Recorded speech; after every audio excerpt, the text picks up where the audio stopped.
Hello and welcome back to the channel. So in recent videos, obviously I've been doing a lot of talking about previous performances, how we've done in the league and so on and so forth, and I haven't really commented on transfer rumours so much, partly because I don't want to be seen as someone who's like an in the know. But also, obviously, Liverpool, we seem to get linked, what's the saying that we are monitoring FC, where we seem to get linked with loads of players, we're monitoring loads of players, and nothing ever really seems to happen with that.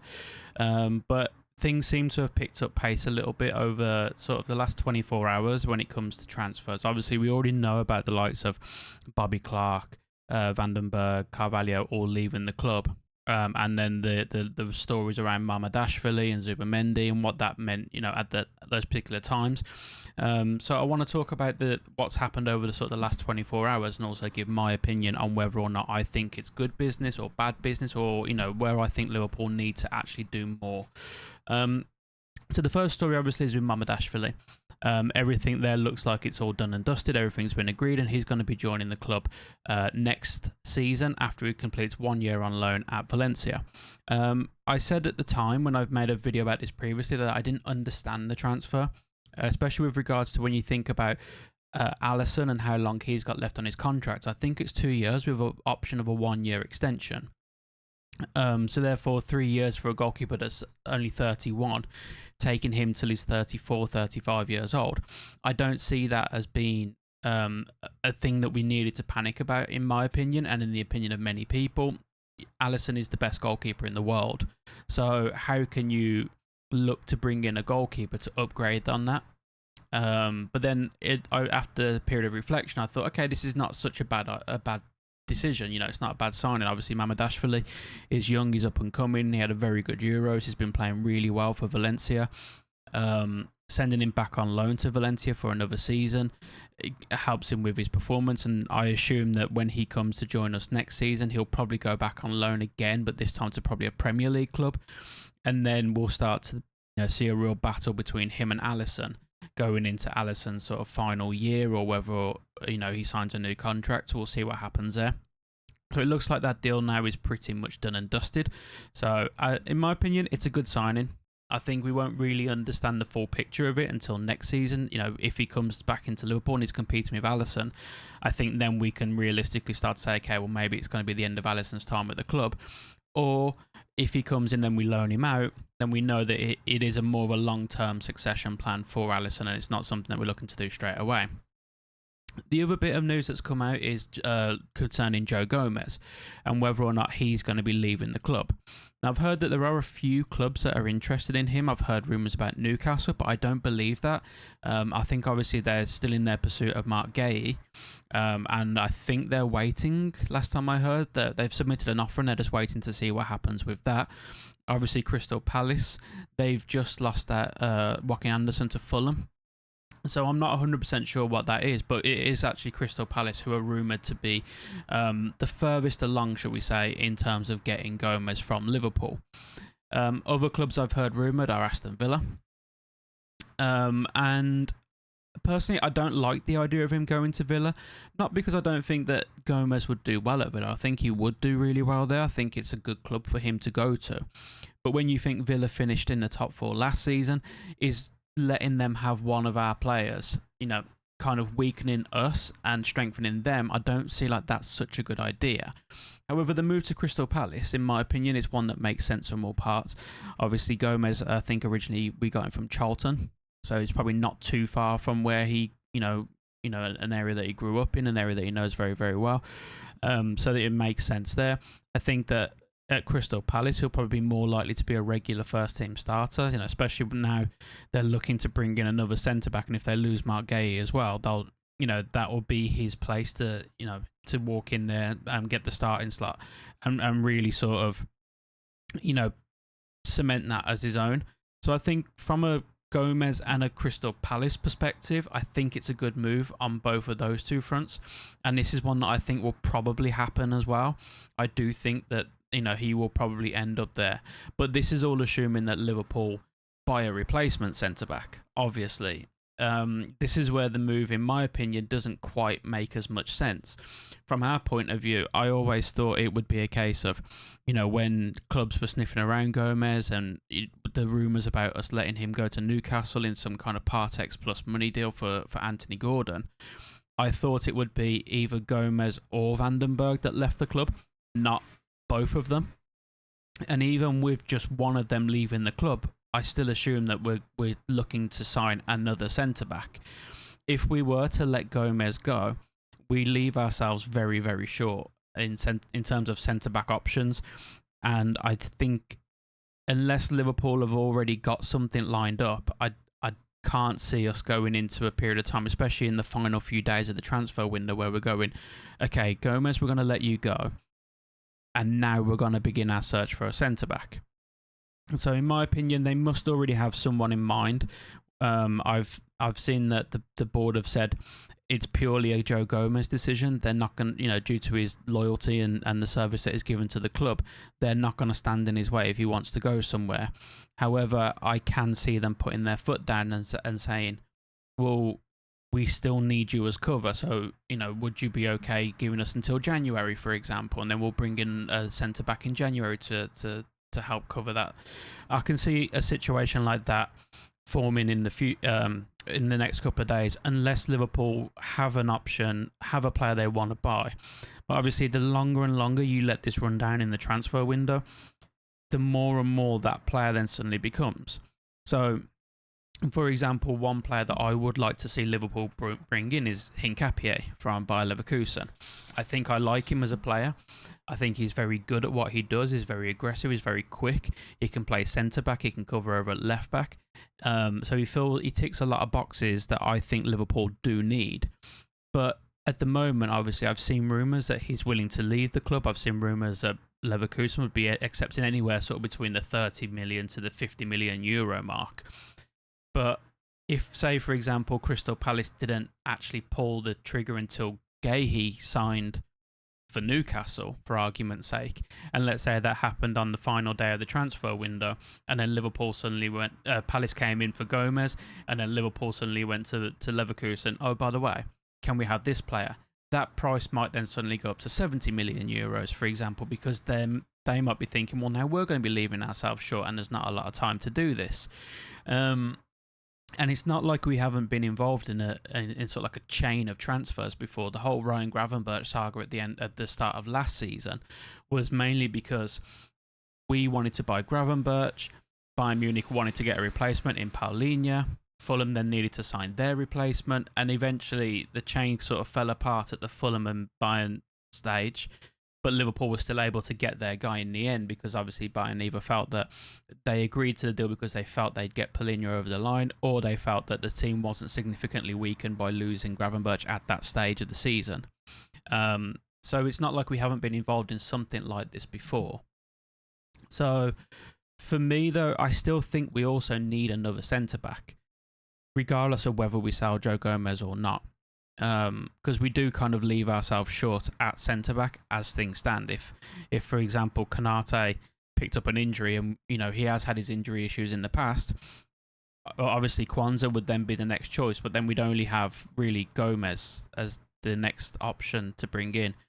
And it doesn't really sort of fill me with confidence that we can keep, loads of players fit throughout the whole of the season. I think that it's something that we really need to look at. And then if we were to let Gomez go, we're leaving ourselves with 3 first-team centre-backs. Like, to me, that just seems stupid. Which makes me kind of think, if I was going to go down the rumour front, or if I was going to go down the speculation front, a deal for someone like Hincapié plus a centre-back actually makes a great deal of sense for Liverpool at this moment in time. Because if you think we already have 2 left backs in Robertson and Tsimikas, and I know there's rumours linking Tsimikas with a move away at the moment, so obviously we'll see what develops over there. But then Hincapié could come in as an option at left back and as cover at centre back if we needed him, plus then bring in an additional centre back to be that cover more regularly. I think that in my opinion would make a lot more sense for Liverpool, certainly from a squad depth. From a squad depth in terms of squad depth, I think that would make a lot more sense to me. And then in terms of squad depth, the latest rumour is as well that Liverpool are now interested in buying Federico Chiesa from Juventus. And this is one that I've I've heard a few people say it's a panic buy, and I can see why people would come to that conclusion. However, I did see at the start of the transfer window that he was an option for Liverpool. So whether it was a case of we already knew what it would take to get that deal done, and then we were looking at other options, and now we're going back into that to get the deal done now, we know what it's going to cost us. And I think that's potential. In which case it would mean it wasn't a panic buy. It was already something that we had stored as as an option if we needed it. I think the true target was Anthony Gordon. And I think that we will revisit Anthony Gordon at some point in the future, probably next season, if nothing happens before the close of the window. So yeah, on paper, I don't think it's necessarily a bad transfer in that sense as well. One of the things I spoke about in a previous video was in terms of squad depth and do we have cover and succession planning for the future. Now, I don't think for a single second that Chiesa is succession planning for Mo Salah. However, if Mo Salah was to get injured, the only option we have is Harvey Elliott to play out there. I know Szoboszlai can play out there, but I think from the way that we've seen Slot set up the team in the first two games, we can kind of assume that Szoboszlai is that third midfielder that he wants. And I also think that Harvey Elliott plays better as an advanced midfielder kind of role as well, not so much on the wing. I think on the wing he really lacks pace. And I think one thing that, looking at Slot's previous history at, say, for example, Feyenoord, he likes to have pacey wingers. He likes to have people that can get the ball and really drive it forward and progress it up the pitch. And I don't see Harvey Elliott as being that kind of player. I think he is much more suited to being more of an attacking midfielder in the centre, as opposed to an attacking midfielder on the wing. There are also benefits to having him on the wing where he can come inside a lot more of an inside forward, inverted forward, so going from right wing to that attacking midfield centre role. But I think when you look at the way that Salah plays, we would need to have more of a direct replacement for Salah than trying to shoehorn Harvey Elliott into a position which I don't think is his best. And in that sense, Chiesa makes a lot of sense to me. He's a player that obviously we've known about for a long time. He had a very good Euros not so long ago. But the biggest worry, I think, for most people, and also the worry for me, would be his injury record. I know that he spent a long time out with injuries recently. I think, was it his Achilles that he's done, or his ACL? Sorry, that he'd done, which obviously is a long time out, and then you always worry about whether or not the player can come back the way they was before. I tore my ACL as well, so I know exactly what the recovery stage is like for that and how long it takes, and whether or not you can get back to your best is one of the other things. However, he did play, I think it's 33 games last season, which kind of suggests that maybe his injury problems are behind him. And we know, there's been a lot of talk about Arne Slot and his team and how they managed to get the best out of players. I think it was like a 90%. I don't know the best way to word it. Like, for example, he had the majority of his team available and 90% of his team available for so long of the season when he was at Feyenoord. He works a lot with the medical team. And if they say, don't play this player or don't overwork this player or give this player 60 minutes, he sticks to that religiously. So maybe it's a deal where using Slot and his medical team and bringing him in, they think that they can get the best out of him for a longer period of time and keep his injury problems behind him.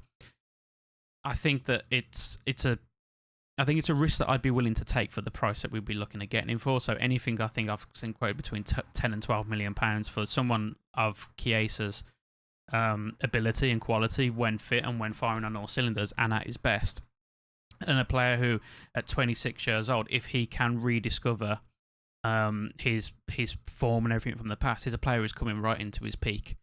So in that sense, it sounds like a great deal. And I wanted to sort of compare numbers. So looking at his entire career stats now, so this isn't just the Serie A, this is also including the Italian Cup, for example. It's also including the Champions League, Europa League, everything else. He's played 324 times and scored 77 goals, and he's got 53 assists. And so obviously this isn't the kind of numbers that we're going to be comparing to Mo Salah, but actually it's the kind of numbers that we would be comparing to Luis Diaz. So Luis Diaz, 247 games, 61 goals, and 32 assists. So obviously he's played less, which contributes to the lower numbers in goals and assists. But we can kind of see a player here that perhaps he's not the most prolific of finishers. Perhaps he's a bit more of a Luis Diaz. He's a bit more of a traditional winger in terms of like get the ball down, run, look to get the ball into the box, look to beat a player or two.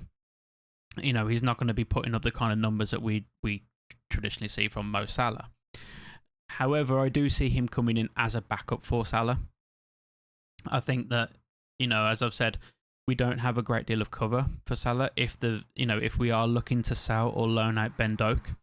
But then there's also the argument, is Ben Doak ready to step up and be backup for Mo Salah, which I think Ben Doak has a ton of potential, but I don't think he's ready to step up just yet. So therefore, I think it's a good deal. I think it's a deal whereby, if they do it correctly, in terms of making sure they do monitor his fitness, for £10 to £12 million, it's a deal that you can't really go wrong at. However, that being said, one of the things that I also did notice is that literally hours after, so when I first saw this rumour come out, it was Fabrizio, and I saw a TikTok video of Fabrizio saying that this was happening, and then obviously went on social media, like X and so on and so forth. And then I think it was Paul Joyce that confirmed it, but the words that he used is something that Liverpool fans obviously we're very used to hearing now, monitoring the situation, keeping an eye on it, but interested. So it was kind of playing down sort of the extent to which Fabrizio said. Fabrizio basically come out and has said that it's a move that Chiesa agrees with. He likes the project at Liverpool. He'd be happy to join there. Contracts won't be an issue, so on and so forth. So you kind of think that they're at the advanced stages where Liverpool have already reached out to Juventus. They've already made contact. They've already asked what it's going to take to get the deal done. They've already spoke to Chiesa and his agents. So you'd expect this deal to be quite, not far along in terms of they haven't had the offer agreed or medicals or anything like that booked in. But you'd think that in terms of getting the deal and the proposal sorted out, you'd think then at that point Liverpool were quite far along in that stage. Then it wasn't long afterwards that I was hearing people say, or at least it came out that his agent was sort of playing for time and that they wanted 24 hours to see what Barcelona could do and if Barcelona were going to make a move, because Barcelona were his preferred destination. And that's where it kind of struck me as it being odd. Like, why would Fabrizio come out and say it's going to be an easy deal? The club want Chiesa, Chiesa wants Liverpool. The contract won't be a problem. The money's not going to be a problem. You think that it's going to be brilliant. Then suddenly, oh, actually, no, we want extra time because actually we want to go to Barcelona.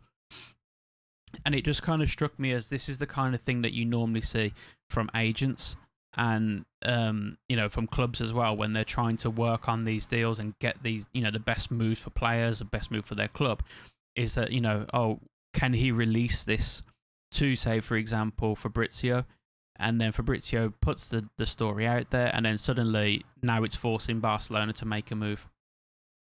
Which, for me, I think that there is a little bit of that at play.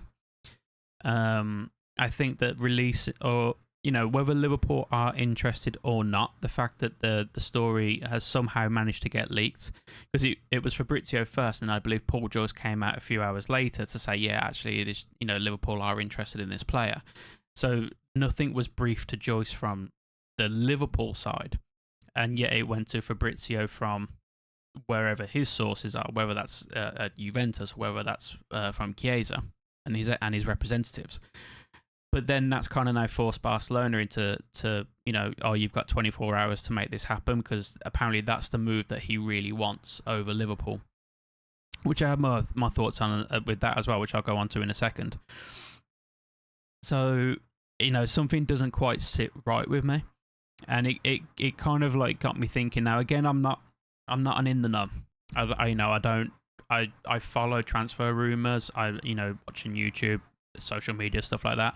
but I'm not the kind of person who's ever going to turn around and say, oh yeah, this is definitely going to happen, or whatever else. I'm, the only time I'll say it's definitely going to happen, I'll give my opinions on something, or I'll say it's definitely going to happen when I see the players booked in for a medical, for example. But even then, what happened with Fekir, I wouldn't even be that confident at that point. Maybe when I see them holding up the shirt or doing the lean at the AXA training centre, one of those two would probably be my point.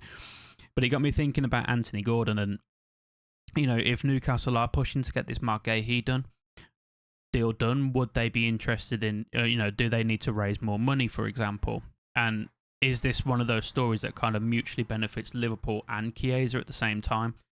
Could it be something whereby Chiesa's leaking this story because he desperately wants this move to Barcelona, and Liverpool have gone, well, yeah, you can say that we're interested in him, because then now Newcastle are thinking, hold on a second, they're going for a winger. Are they really still going to be interested in Gordon if we need him to? Maybe then they'll be more accepting to negotiate some kind of a deal in terms of, helping them to fulfill what they need in terms of getting their transfer business over the line. I don't know. It's just something that got me thinking, something that perhaps could happen. But yeah, so then the final thing is, Liverpool, we all know what this Zubamendi thing has kind of done to the club and the club's reputation. I watch a lot of podcasts. I watch a lot of YouTube channels and videos. Things. A lot of ones where you have all the different fans that come together, and all the fans that they for example, the Terrace. And Liverpool got obviously bantered quite a bit based on this whole Zubamendi thing. We thought the deal was going to be done. Everyone was coming out. You saw Anfield Agenda, for example, singing his Zooby-Dooby-Doo song. And then it all backfired, and suddenly we were getting bantered quite hard, saying Liverpool, all of this kind of stuff. And then now it looks like, if it's true that Liverpool are in for Chiesa, for him to actually be more interested in going to Barcelona, if I was Liverpool, I'd be turning around and saying, nope, see you later, we ain't getting involved in this again. To have a club like Liverpool, now I know obviously I'm a Liverpool fan. Been a Liverpool fan since around 1995, I do believe. And for me, and obviously a lot of other Liverpool fans, we are one of the biggest clubs in the world, which is actually a fact, not an opinion, but we are probably the biggest club in the world, where all of this kind of stuff. And then to have a player who goes, yes, I want to join, I'm in, cool, let's do it. But actually, I'd rather go and play for Barcelona. If I was Edwards or Hughes or whoever, I'd be saying, no, don't like it, don't like that commitment. There's other players out there. For me personally, I'd be looking at players like Bakayoko, for example, from, I believe, PSV. I'd be looking at these kind of players who are young and you can bring in, and then you've got them for a long, long time. One of the things that, is good about the Chiesa deal is 10 to 12 million pounds. Even if it backfires, you can sell him for more money than what you paid to bring him in. It's a deal that makes sense on so many levels, but only if you have a player that's committed and a player that wants to come and join you. So that's my thoughts on that. So I imagine that we're going to hear more about this potentially today, but especially over sort of the next 24 hours, I'd imagine we'd hear a lot more about this. And the same with Gomez as well. I think Liverpool, we are running out of time now. It's Tuesday evening now. Transfer window closes Friday. So Liverpool do need to act quickly to be able to get these deals done. I think the one thing I've always been fairly confident Liverpool will bring in players, and I'm not including Mamardashvili in that. I thought we'd be able to bring in players that would benefit now this season. But we saw with Mamardashvili just how long that deal took to actually get it to the point of where we're at now. It's taken quite a while. The Zubamendi deal, apparently they were interested in him for weeks before they actually got to the stage where he rejected us. So unless Liverpool, unless Edwards and Hughes have got these kind of deals already lined up, they know what it's going to cost, they know whether the player's interest and what he wants. I don't know. I imagine that they do. It's the kind of thing that I would do if I was director of football, maybe. But they need to act fast and start pulling the trigger on some of these now and getting the deals done, because in my opinion, when you have a new manager come in and, Arne Slot, okay, he already has a talented team to work with. We know that. Klopp left the team in a fantastic position. We were third best in the league last season, And based on all the deals and things that have happened so far, I still see us as third best in the league this season. And the way that we've started the season, this new look Liverpool, I think we played very well. But you need to give the manager the tools that he needs to be successful. And if Slot has come out and said, for example, that he wants a number 6, then they should be looking at buying a number 6. Like this whole, it's this guy or no one.